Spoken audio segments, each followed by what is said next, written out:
Madame, Monsieur, bonsoir, bienvenue dans ce journal. Voici les titres.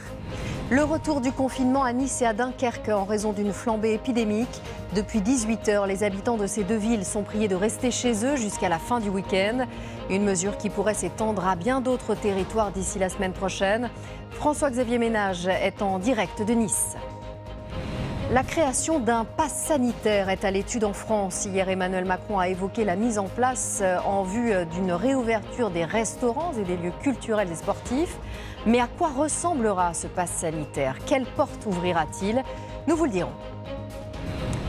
Le dessous des cartes de fidélité. Elles offrent aux clients des réductions de prix, mais elles incitent aussi à dépenser plus et sont une mine d'informations pour les enseignes. Alors, qui est vraiment gagnant? C'est l'enquête du 20h. Loterie, paris sportifs, jeux de hasard, les jeunes en sont fous. En 2020, la participation des moins de 30 ans a augmenté de 50%. La crise sanitaire et économique et l'utilisation des applications numériques n'y sont pas pour rien. Enfin, le grand frisson. Nous irons plonger sous la glace d'un lac enneigé au cœur du Vallon du Loup en Savoie à 2000 mètres d'altitude. Immersion dans une eau douce à 2 degrés.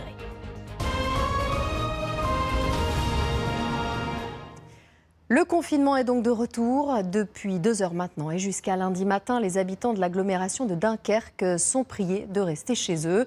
Cédric Pueyo, Gauthier Delobette et Bora Agirbar ont assisté au dernier moment de liberté cet après-midi avant un week-end confiné. 18h, centre-ville de Dunkerque, les rues sont vides, les commerces ferment. Et là, malheureusement, on vient de fermer la grille la veille d'un samedi. C'est le début du 3e confinement pour tout le week-end jusqu'à lundi matin. Quelques heures plus tôt, les Dunkerquois profitent des derniers instants avant l'heure fatidique et ce confinement va forcément perturber les vacances. C'est les balades sur la plage qu'on faisait beaucoup avec les enfants pour leur prendre l'air et là du coup on va faire de la pâtisserie, des dessins. Chez cette fleuriste, les clients viennent surtout le samedi, mais beaucoup ont dû changer leurs habitudes. Aujourd'hui, ici, faire quelques courses et rentrer. J'ai fait quelques provisions cette semaine et puis la semaine prochaine, je ferai la même chose. À 10 jours de la fête des grands-mères et avec des stocks fournis, les pertes seront lourdes. Toutes les fleurs du week-end, là, c'est poubelle. Hein. On peut rien faire. Hein. Pour tenter de combler le manque à gagner, on va ouvrir le jeudi après-midi, puisque d'habitude on est fermé jeudi après-midi. On fait du non-stop, c'est-à-dire qu'on est ouvert tous les jours à l'heure du midi également. Voilà, donc on va agrandir nos horaires d'ouverture. Un peu plus loin dans cette boutique de vêtements, le gérant attendait plus de clients aujourd'hui, avant ce qui aurait dû être le dernier week-end de solde. C'est vraiment extrêmement pénible de sucrer de 30% de notre chiffre d'affaires, surtout qu'il y a le beau temps qui arrive. C'est un petit peu le lancement de la collection printemps-été. À partir de ce soir 18h et pour tout le week-end à Dunkerque, c'est le retour de l'attestation dérogatoire. Pour sortir, il vous faudra la remplir et cocher un des 12 motifs obligatoires. Certains ont déjà trouvé une bonne raison de sortir. Pour le chien, peut-être éventuellement prendre l'air s'il fait beau, mais bon, autour de notre maison. Mais bon. Pratiquer une activité physique, une promenade. Une attestation que les 250 000 habitants confinés du Dunkerquois pourront télécharger sur le site du ministère de l'Intérieur. Et sachez que les librairies pourront rester ouvertes. Un décret les classe désormais comme commerce essentiel. Un confinement le week-end qui est aussi entré en vigueur sur le littoral des Alpes-Maritimes. À Nice, on rejoint notre envoyé spécial François-Xavier Ménage. Bonsoir François-Xavier. Cela fait 2 heures que la ville est sous cloche et les premiers contrôles ont déjà eu lieu. Oui, à l'entrée de la ville, avec ce chiffre, 142 personnes contrôlées et déjà 56 verbalisées. Ça commence fort donc et ça va être le cas tout le week-end, prévient la préfecture. Police et gendarmerie qui vont quadriller cette partie du littoral alors que, on le rappelle, le taux d'incidence en matière de Covid est 3 fois plus important dans le département par rapport au reste de la France. C'est une moyenne bien sûr. Et donc, à Nice, capitale de France, si l'on peut dire, de la vidéosurveillance, avec Erina Fournier, on s'est demandé à quoi allaient servir ces centaines et centaines de caméras qui sont disposées ici en ville. Regardez notre reportage. 3419 caméras de vidéosurveillance dans la ville de Nice, utilisées 24 heures sur 24 et qui seront fortement mises à contribution ce week-end pour vérifier si le confinement est respecté. Pour comprendre le système, rendez-vous dans cette salle de contrôle gérée par la police municipale. Des agents peuvent zoomer, tourner les caméras comme bon leur semble. La vidéosurveillance sert d'abord en période de pandémie à livrer un constat. Depuis 3 semaines, il y a trop de relâchement. Un relâchement en matière de gestes barrières, de non-port du masque et de non-respect du couvre-feu. Je pense que nos administrés, je pense que nos concitoyens sont un petit peu usés par cette crise sanitaire qui fait que tout le monde en a un petit peu marre. Pour agir, la police bénéficie d'un logiciel jusqu'alors jamais montré qui recense toutes les infractions liées au Covid depuis mars 2020. 17 000 procès-verbaux, cartographiés rue par rue. Là où il y a le plus de points rouges, les policiers et les caméras vont redoubler de vigilance. Et dès ce soir, si des infractions sont commises, voilà ce qui se passe. Si nous identifions un regroupement de 10 personnes avec l'une des personnes en pull rouge, les agents de surveillance ici sont en capacité d'intervenir directement auprès de cette caméra, si elle est reliée à un haut-parleur, pour dire « Monsieur, vous êtes en pull rouge, je vous vois, l'heure est passée, il faut rentrer chez vous parce que le confinement a débuté ». Et puis il y a aussi des messages préventifs qui peuvent surgir n'importe où. Pour votre santé et celle de vos proches, limitez les déplacements et restez confinés. Des caméras, des haut-parleurs, mais aussi, parce que la technologie ne peut pas tout, des patrouilles mobiles qui tout le week-end vont se poursuivre, y compris pour contrôler les attestations. Quoi le motif de vos déplacements ce soir? M'oxygéner, parce que Oxygéné. avant de dormir quoi. Non, vous devez avoir l'attestation sur vous. D'accord? D'accord. Et sur l'attestation, à aucun moment c'est stipulé, il y a une case pour s'oxygéner, d'accord? 135 € d'amende en cas de non-respect des règles. La préfecture demande aux forces de l'ordre de la fermeté pendant tout le week-end. Nice, Dunkerque donc et bien d'autres territoires pourraient suivre. 20 départements sont en effet sous surveillance renforcée. Et là, si la situation continue de se dégrader dans les prochains jours, quelques 25 millions de Français pourraient se retrouver confinés le week-end.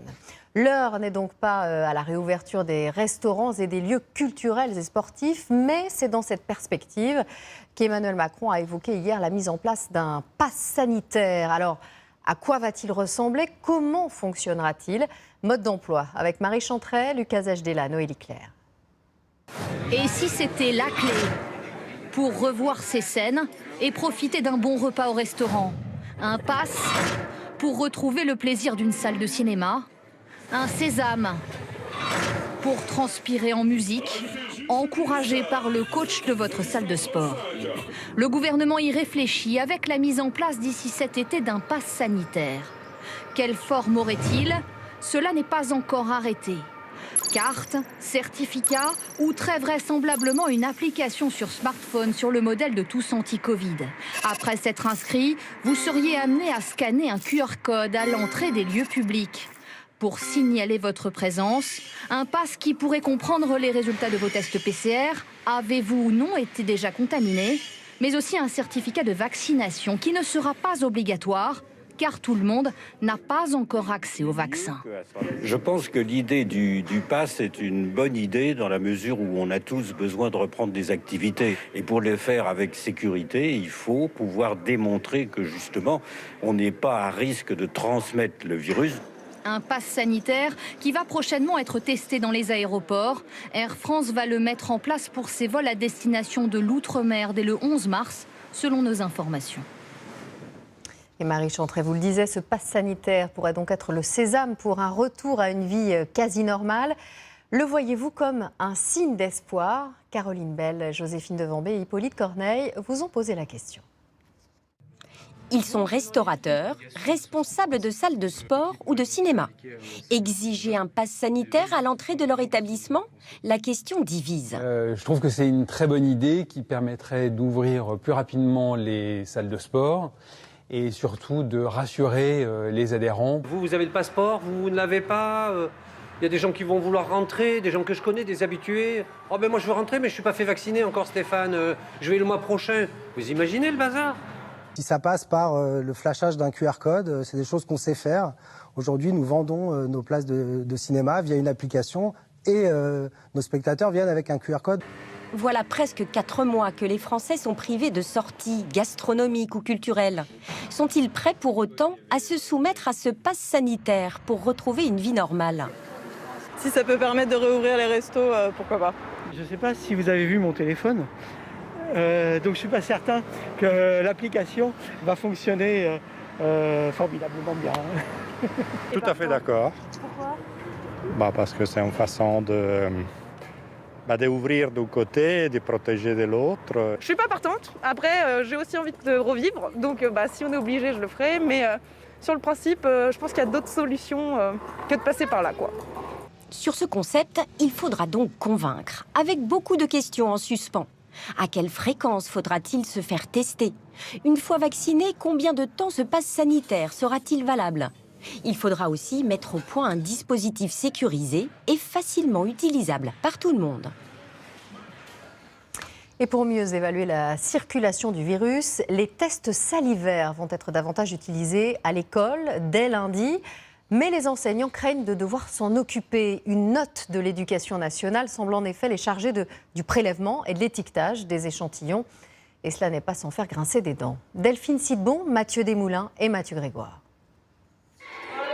Dans les prochains jours, ces scènes devraient se multiplier dans les écoles. On va cracher dans le petit pot qui a le bouchon rouge, d'accord ? Les tests salivaires se déploient progressivement dans les établissements scolaires. Mais surprise, aujourd'hui, derrière la blouse blanche, pas de soignants ni de personnel de laboratoire. Cette jeune femme travaille comme assistante dans l'école maternelle. On a eu une formation ce matin pour pouvoir effectuer les tests, donc auprès d'une infirmière qui vient du laboratoire, et du coup, elle nous a expliqué comment il fallait procéder. Et du coup, c'est nous qui faisons les prélèvements. Voilà. Prochainement, il y aura les enseignants aussi. Oui, effectivement. Et c'est bien ce qui a déclenché une polémique. Les professeurs pourraient eux aussi être mobilisés pour réaliser des tests. C'est ce que suggère une note envoyée par la direction académique du Rhône aux directeurs d'école. Ces prélèvements sont à faire par les personnels de l'école, qui seront dotés d'équipements de protection individuelle. Quand elle a découvert la directive, cette enseignante a été abasourdie. Pour nous, c'était complètement ahurissant. C'est pour nous inconcevable. Et qu'est-ce qui dérange les enseignants dans cette idée de faire passer des tests salivaires ? On n'est pas formé pour ça et on ne fait pas ce métier-là pour ça, y compris en matière de pandémie. Chacun son métier, chacun sa fonction. L'objectif du gouvernement est de tester jusqu'à 300 000 enfants par semaine. Le ministère de l'Éducation nationale confirme, les professeurs peuvent bien être amenés à réaliser certains de ces tests, mais uniquement après une formation et sur la base du volontariat. On l'a vu, l'heure n'est pas à l'allègement des restrictions. Pourtant, dans certains départements, les voyants sont au vert. C'est le cas dans les Pyrénées-Atlantiques où le taux de contamination est l'un des plus faibles de France. Alors nombreux sont ceux à réclamer un assouplissement des mesures, d'autant que non loin de là, en Espagne, musées, bars et restaurants sont ouverts. À Saint-Jean-de-Luz et à Biarritz, Victoria David et Julia Gardet. Ouais, super. Sur la plage de Saint-Jean-de-Luz, le masque n'est pas obligatoire. Les vacanciers prennent enfin l'air. Mais les contraintes liées à l'épidémie sont toujours là et rythment le quotidien. Avec les enfants et la sieste, entre le réveil de la sieste et 18h, c'est sûr qu'on perd beaucoup de temps. Et puis les soirées à Saint-Jean-de-Luz, elles sont tellement belles que là, on perd beaucoup de choses. On perd l'insouciance qu'on est censé avoir, même avec des enfants, ou quand on est justement censé profiter de toute cette immensité. Des mesures difficiles à comprendre. Dans un département où le taux d'incidence est de 58 pour 100 000 habitants, l'un des plus bas de France. Café, thé, chocolat. Ce restaurateur ne veut plus se contenter de boissons à emporter. Il demande une réouverture progressive et prend exemple sur le Pays basque espagnol, où les habitants peuvent manger au restaurant dans leur ville de résidence. À 15 km, on a les restaurants qui sont ouverts. Et nous, en France, au Pays basque français, on n'a pas de restaurant ouvert. Moi, je suis d'accord qu'on allège là où ça va mieux, c'est certain. Le mental des gens, il est au plus bas. Donc, si on commence à ouvrir, ce serait parfait. Et au moins les terrasses, quand il fera beau, quoi. Comme lui, certains élus de l'Ouest réclament un allègement des mesures sanitaires. Mais les habitants croisés cet après-midi ne sont pas de cet avis. Si on réouvre, ça va être la folie douce, quoi. Vous êtes allé au marché ce matin. Tout le monde va venir ici. Tout le monde va venir. Donc du coup, on va reporter le problème. Tout le monde va débarquer. Et du coup, on risque d'être dans le rouge à notre tour. La maire de Biarritz partage ses craintes. Elle ne veut pas renouveler l'expérience de l'été dernier. Il est impossible de contrôler les populations qui vont d'une région à une autre. Donc on va simplement créer un appel d'air. C'est ce qui s'est passé à un moment donné lorsque, il y a quelques mois, nous étions une région justement beaucoup plus attractive parce qu'avec un taux d'incidence très bas, eh bien les gens sont venus. Le préfet des Pyrénées-Atlantiques a indiqué envisager des allègements dans les prochaines semaines si la situation continue de s'améliorer. Il y a un an, jour pour jour, le premier décès lié au coronavirus était recensé en France. Il s'agissait d'un enseignant de 60 ans vivant à Crépy-en-Valois, faisant de cette commune de l'Oise l'un des premiers clusters du pays. Souvenir douloureux pour les habitants, mais instructif pour les scientifiques qui ont pu faire de la ville une sorte de laboratoire pour mieux comprendre ce virus. Jean-Marie Bagayoko, Éric Béra y sont retournés. Devant ce collège de Crépy-en-Valois, personne n'a oublié la première victime française du Covid-19. Monsieur Varoto, c'était un prof assez drôle et gentil. On s'en rappelle encore et ça nous attriste beaucoup. Ma fille, ma première, elle l'a eu comme professeur. Ça les a marqués. C'était il y a un an. Des fleurs en hommage à Dominique Varoto, 60 ans. 4 jours plus tard, le 1er mars. Il n'y a pas de marché aujourd'hui. Pour les habitants, l'épreuve de la vie confinée en avant-première. Ici la gendarmerie nationale. Je vous demande, s'il vous plaît, de quitter les lieux dans le calme. 2 semaines avant le reste du pays, la ville se barricade, les écoles ferment. Ça fait drôle parce qu'il n'y a plus personne dans les rues.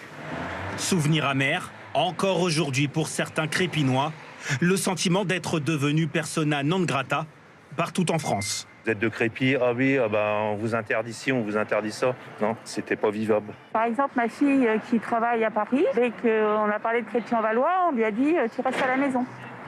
Ici, peut-être un peu plus qu'ailleurs, difficile de retrouver la vie d'avant. Moi, j'ai envie de refaire un concert, moi aussi, madame. J'ai envie de retrouver mes amis. Le maire de Crépy-en-Valois, lui aussi, a dû combattre le Covid-19.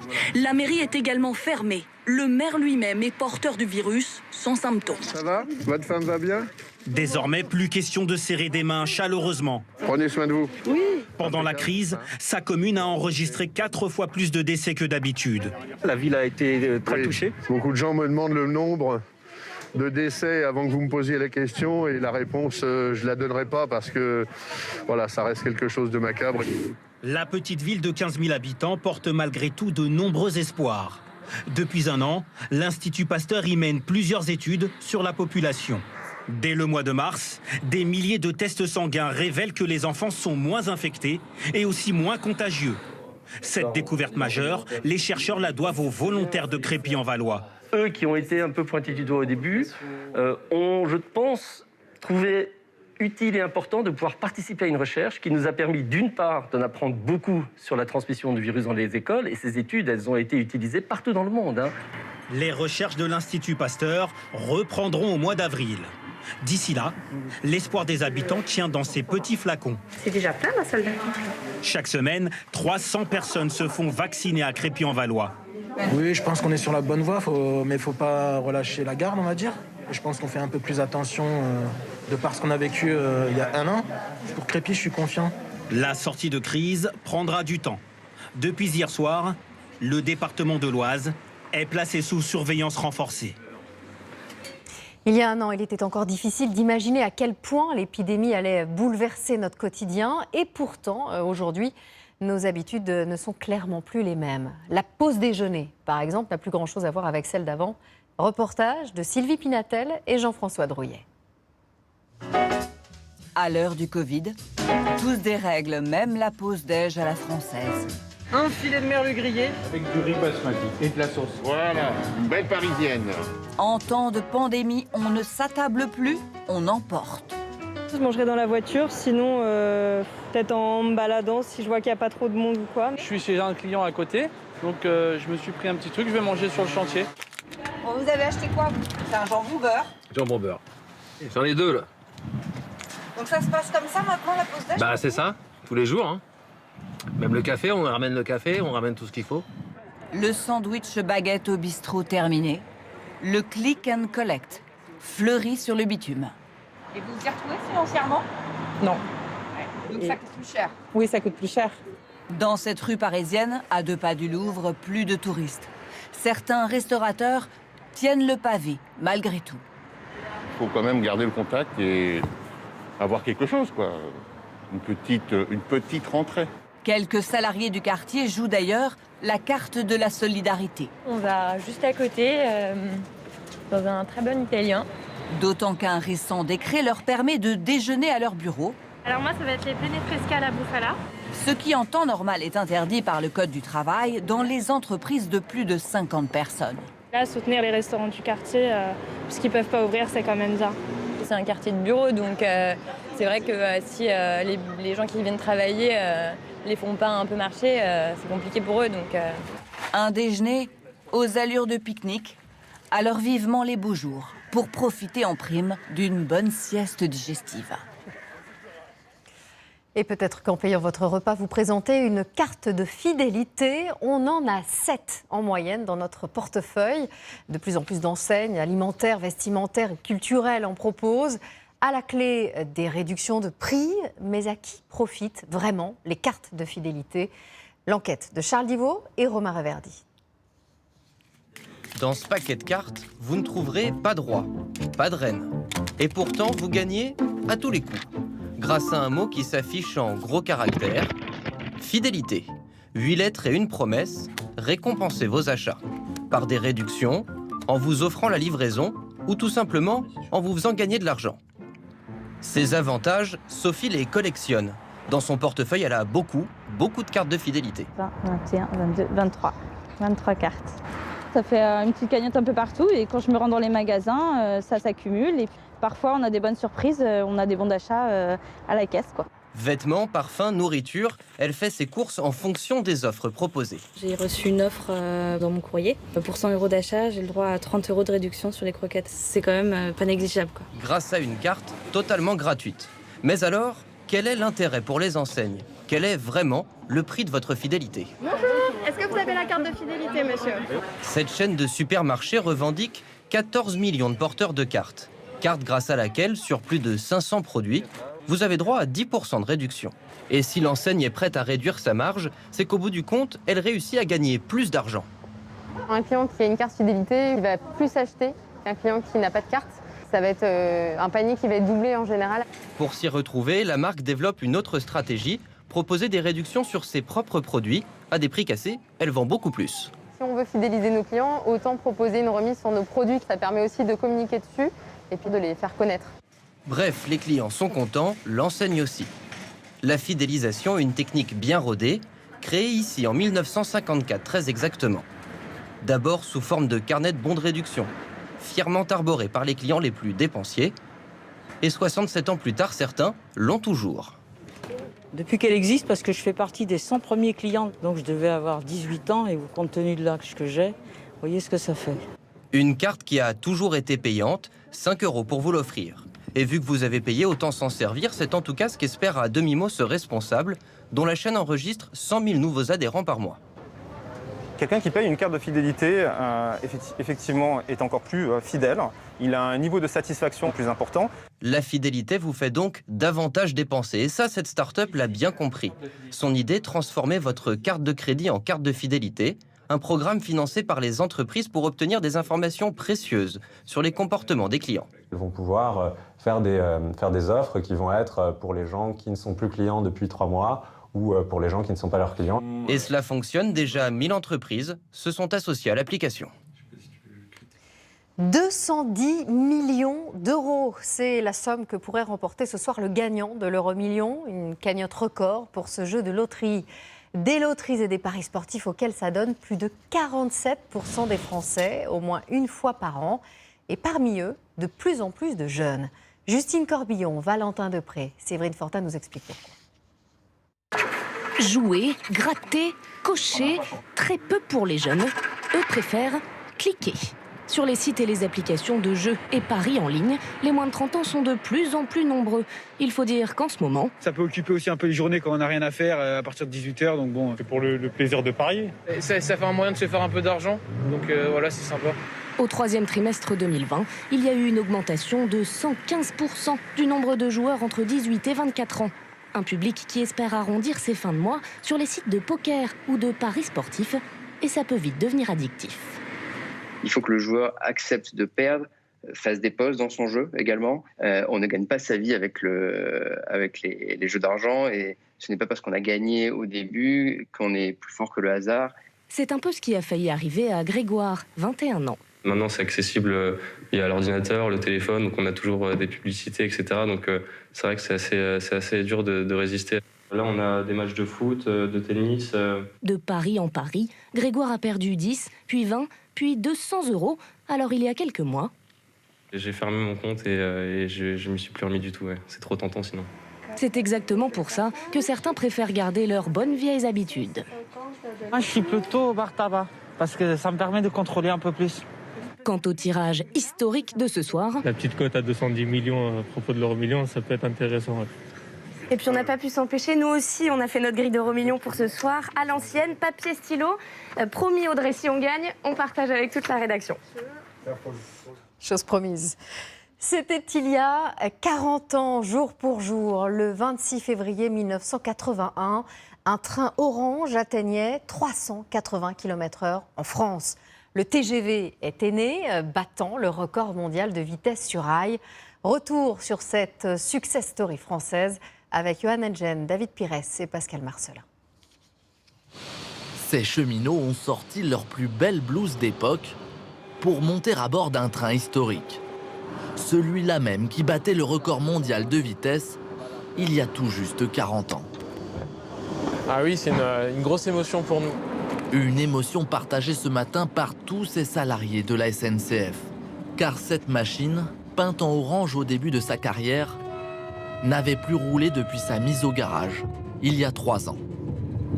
Ça nous fascine, ça nous a fait rêver enfant, et puis on a eu la chance de faire le métier dont on rêvait petit.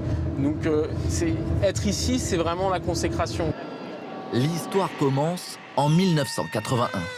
372 km/h. 373. Pour les 14, débuts du TGV, 15.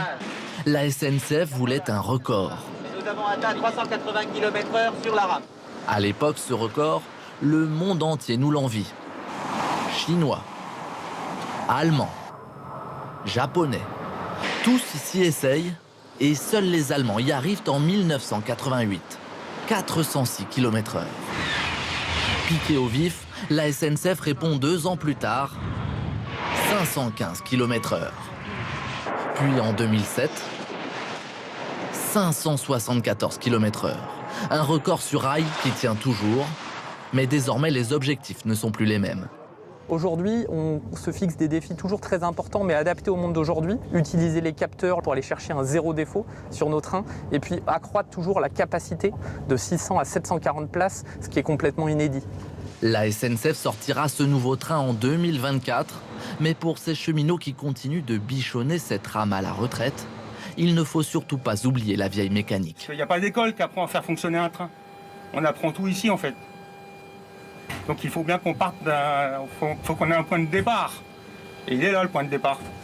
Un savoir-faire transmis de génération en génération afin de continuer à battre demain d'autres records. Le TGV, une innovation française au rayonnement mondial, et les produits que nous allons vous présenter auront peut-être la même destinée. Il s'agit de 3 inventions avec un point commun, elles sont nées dans l'esprit d'un Français.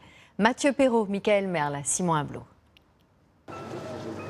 Ces objets peuvent peut-être vous changer la vie. Ils sont français et ont tous été conçus pour répondre d'abord aux besoins de leurs inventeurs avant de devenir des success stories. Direction la Vendée. Nous avons rendez-vous avec Bob, le mini lave-vaisselle. Son histoire commence à Paris en 2015 grâce à 2 ingénieurs de 25 ans.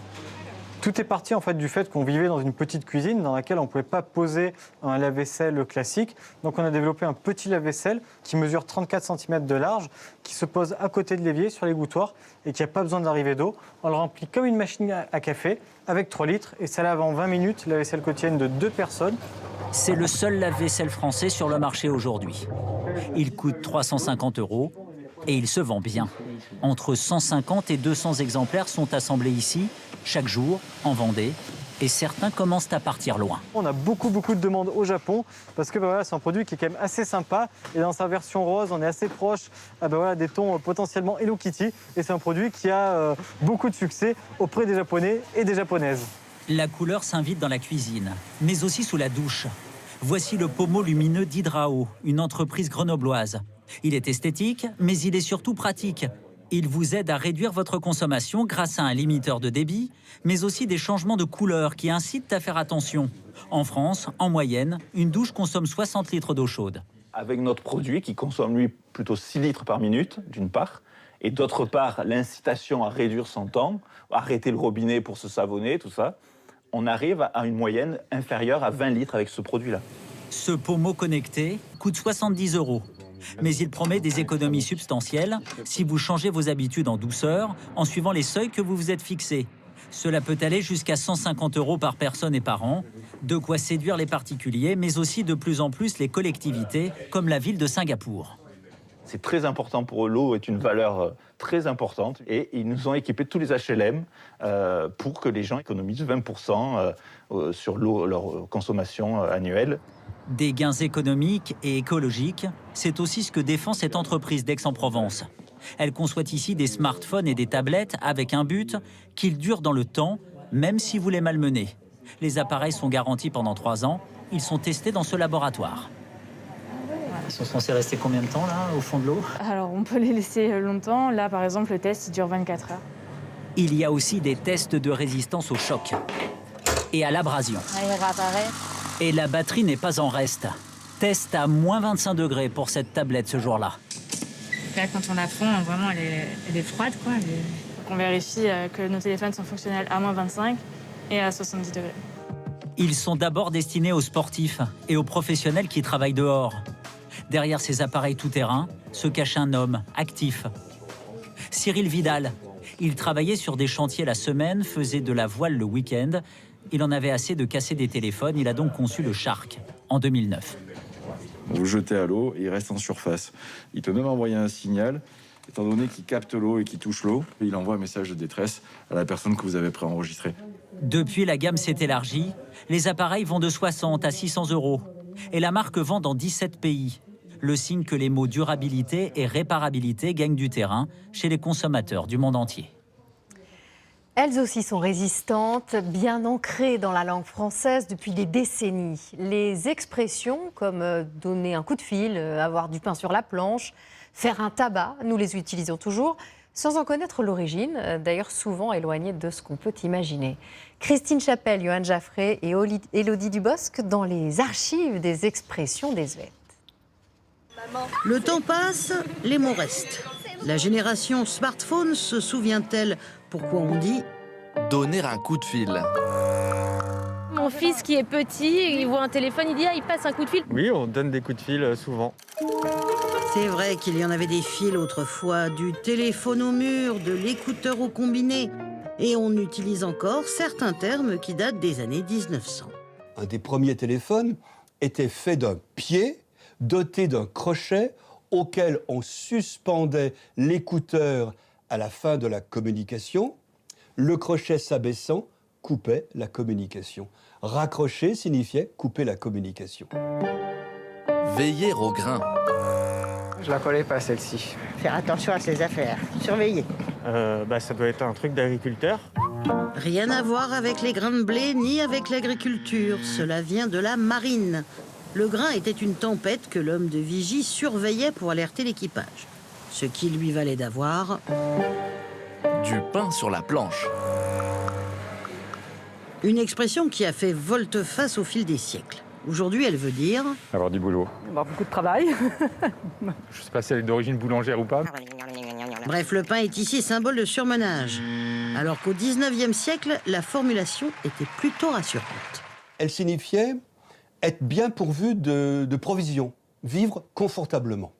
Parce qu'à l'époque, les paysans préparaient de grandes quantités de pain qu'ils conservaient sur une planche. Ce pain était gagné à la sueur de son front. Pour l'obtenir, il valait mieux... faire un tabac. Là encore, c'est une expression maritime. Le coup de tabac était un gros orage. Faire un tabac signifiait faire du bruit comme quand les marins vociféraient pour une double ration de rhum. Aujourd'hui, la phrase évoque plutôt les ovations et les manifestations d'admiration, tout l'inverse de tirer à boulet rouge. Tirer à boulet rouge, c'est dégommer quelqu'un. C'est critiquer fortement. C'est le nom d'une tactique militaire venue des Prussiens au XVIIIe siècle. Les boulets de canon étaient chauffés au feu avant d'être chargés.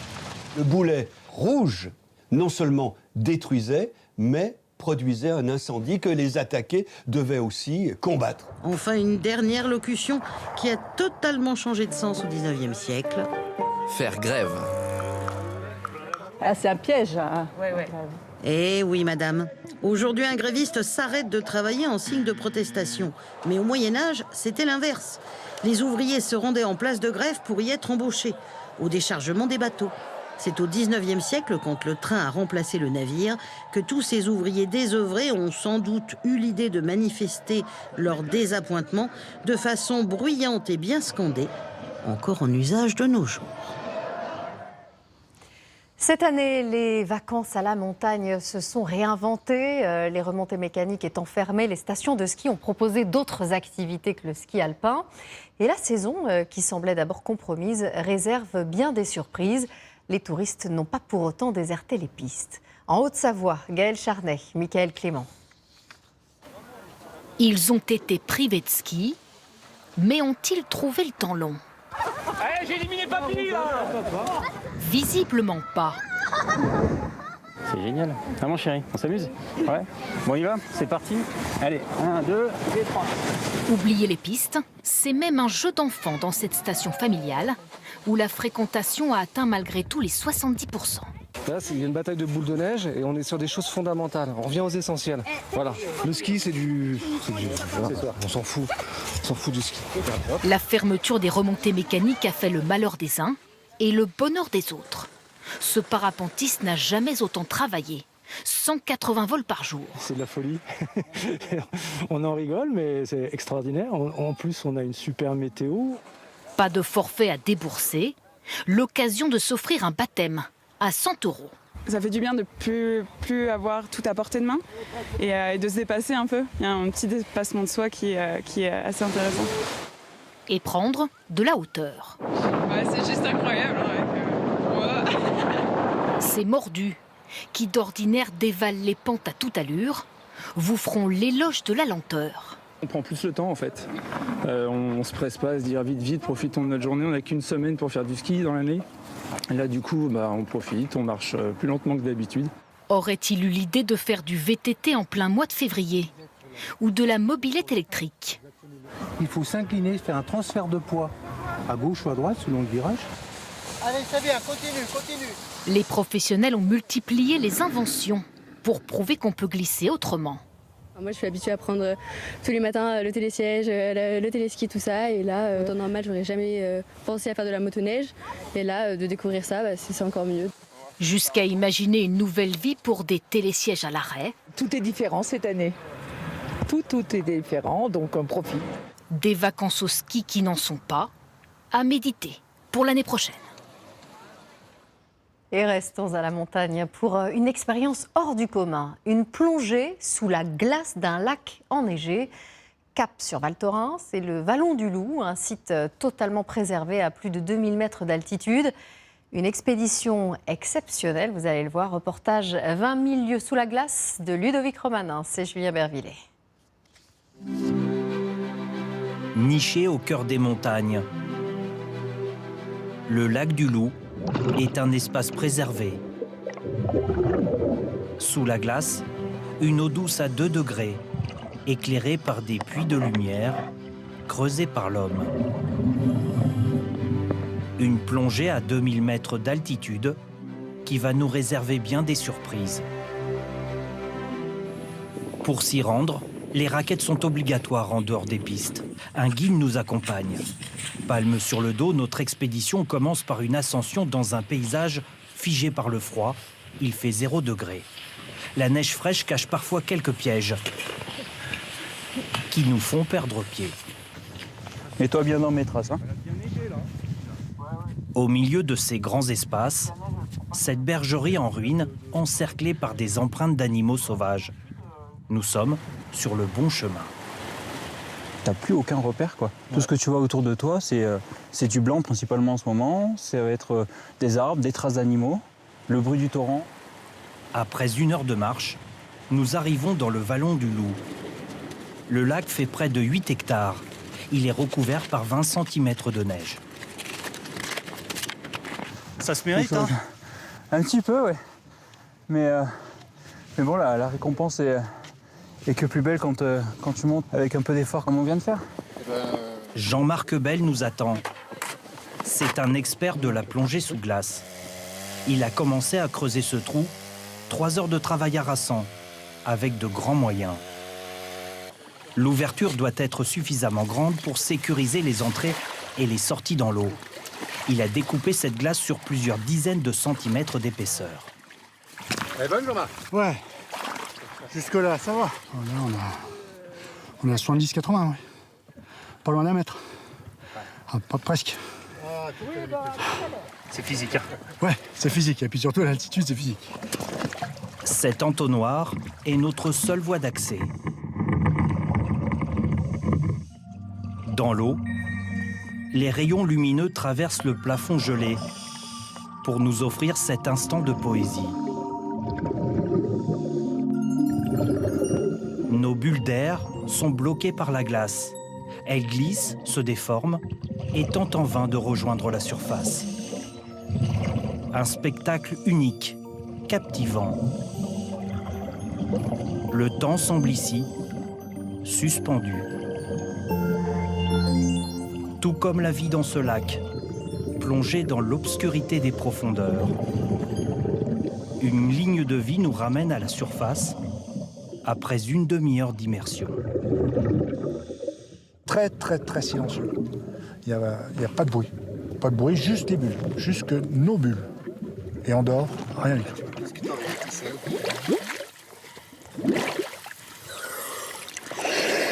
C'est une aventure intérieure, quelque part.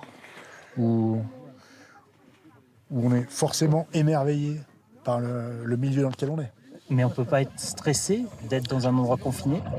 Alors je pense qu'on peut appréhender. Mais le fait du calme que ça procure, forcément, les appréhensions, elles s'en vont tout de suite. Une bulle d'oxygène saisissante que seule la nature peut nous offrir.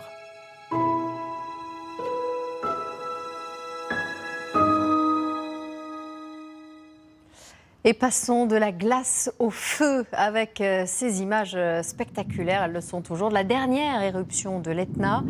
C'est la 6e fois en 8 jours que le plus haut volcan d'Europe gronde ainsi, sans faire de blessés. Un rendez-vous à ne pas manquer. On connaît désormais le calendrier de la Coupe du Monde de rugby qui se jouera en France en 2023 et sera diffusé sur TF1. Ça commencera fort pour les Bleus qui inaugureront la compétition le 8 septembre face aux All Blacks. Fin de la phase du groupe face à l'Italie le 6 octobre à Lyon. La finale, quant à elle, aura lieu le 28 octobre au Stade de France. Voilà, c'est la fin de ce journal. À 21h sur LCI, le point des idées reviendra sur le débat autour de l'islamo-gauchisme à l'université. Rendez-vous avec Étienne Gernel et Sonia Kironi, canal 26. Dans un instant, sur TF1, la météo de Tatiana Silva, suivie de Duo Mystère, présenté par Alessandra Sublet. Quant à moi, j'aurai grand plaisir à vous retrouver demain dès 13h. Très bonne soirée à tous. À demain.